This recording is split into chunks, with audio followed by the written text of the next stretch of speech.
of the 8 schools in the power conferences moving conferences in the next couple of years, open parentheses, Oklahoma, Texas, UCLA, USC, Cincinnati, BYU, UCF, and Houston, close parentheses, who will win their new conference first, assuming no other conference realign. Oh, this is the second part of the question. Let's do the first part first. So again, for those listening at home, Oklahoma and Texas in the SEC, UCLA, USC in the Big Ten, and the 4 new schools that are joining the Big 12, Cincinnati, BYU, UCF, and Houston, who will win a conference title first. In terms of advantage, the Big 12 schools will be in the longest, as they are going to be in the Big 12 for the 2023 season. UCLA and USC join for the 2024 season in the Big 10. And as we've discussed extensively on here, despite all their best efforts, Oklahoma and Texas appear to be joining in 2025. So of those 8, who wins a conference title first in their new conference?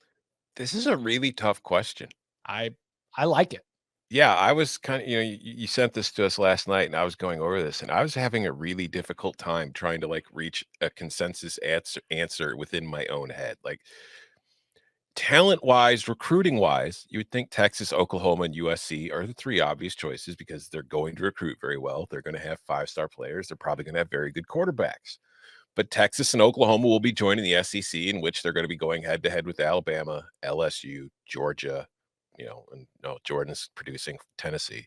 So that's not a very easy road. Like, when you look at those teams, they're probably starting off at best as the 3rd best team in the conference, like from a starting point. So you've got to climb the 2 giants, assuming Alabama, Nick Saban retires and Alabama slips. It doesn't look like Georgia's going anywhere anytime soon. You've still got LSU, A&M, blah, blah, blah. USC joins the Big Ten. But when was the last time USC won the Pac-12? It's hard to just say, well, they're going to go in the Big Ten and be able to win that conference. They're going to be able to beat Michigan. They're going to be able to beat Ohio State. They couldn't beat Tulane. Like, we've seen them get, kind of shown the door by Utah. If you can't beat Utah, Michigan's probably going to be doing the same thing to you that Utah has been doing, just out-physicaling you and beating you up in the trenches. So you need to see that kind of improvement. So I think, honestly, the best answer is one of the 4 joining the Big 12. Because they're entering a conference that is losing its 2 kind of top dogs. And I know Texas hasn't won the league in a while. TCU just reached the playoff, but just as far as recruiting talent-wise, Texas and Oklahoma have been the 2 big teams in that conference for a very long time. So of those 4, which one do I think has the biggest chance to win the Big 12 first? Sorry, UCLA, I've completely kind of thrown you out here. I don't think you're winning the Big 10 for a long time. UCF. I think UCF has the best head coach of the 4 schools that are entering the Big 12.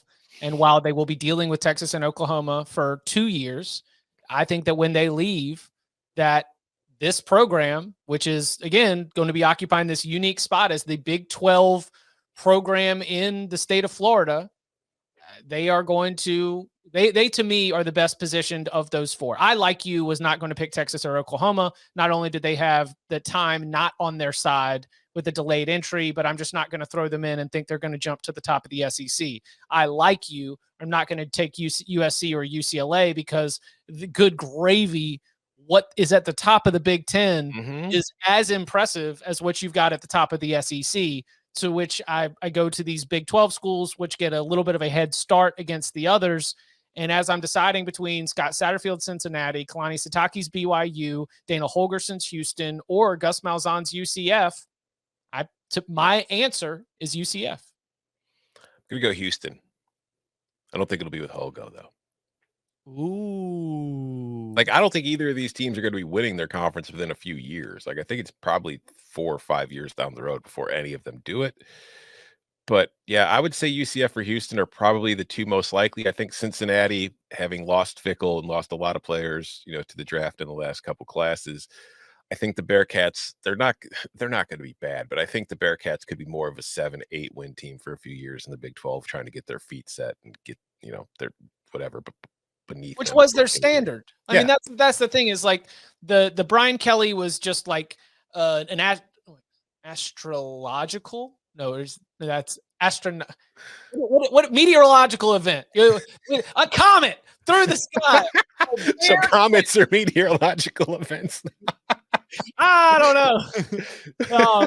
It was one of those things that you stand outside because it ain't coming back around. Brian Kelly just flashed through the sky, and then Luke Fickell built up to something. But when we were celebrating Luke Fickell's success in Cincinnati, one of the other sides of the conversation was like, okay, so we need to remember that he is doing a streak of success, like wins over 2 years, wins over 3 years, wins over 4 years, that have not been done all that often. And that being a 7 or 8 win program is more of Cincinnati's history than winning 10, 11, 12 games like Fickell was doing.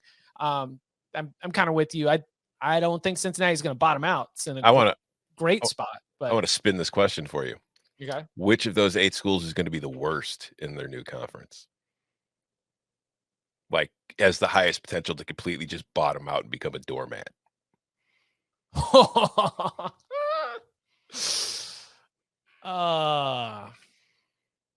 Just trying to get you yelled at. I know. Hey, actually, you know what? It might be USC. No, I think it's funny. I think the answer is the same. You think it's either like UCF or Houston? Yes. It could be UCLA. UCLA could just become a, let's collect our check, win 6, 7 games. So maybe not doormat, but I don't think Texas and Oklahoma could ever truly bottom out. I don't think USC could truly bottom out. But we seem to so my argument between the USC is that we have seen USC bottom out recently.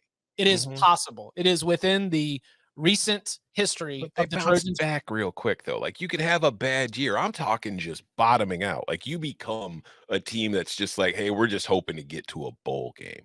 Okay, UCLA, BYU, or I guess I like your UCF or Houston has the potential to win any of the Big 12 schools. I think, yeah, UCLA and the Big 12 schools, I think would be the answer. Okay, so of these 8 schools, this was the second part of the question from BK 1994. Assuming no other conference realignment, over under 2.5 schools from this group of 8 win their conference over the next 10 years. Under. I would say, yeah. I'm not going to go 3. Under in the next 10 years. Under. It's tough. The Bub Elliott comes on here a lot, and he says, you take the check and you take the losses. It's something that he has said many, many times, and certainly a big part of the conversation. Coca in the chat saying UCLA has a better chance of becoming the Cal of the Big Ten than any other of the schools has of becoming a powerhouse. I would agree with that.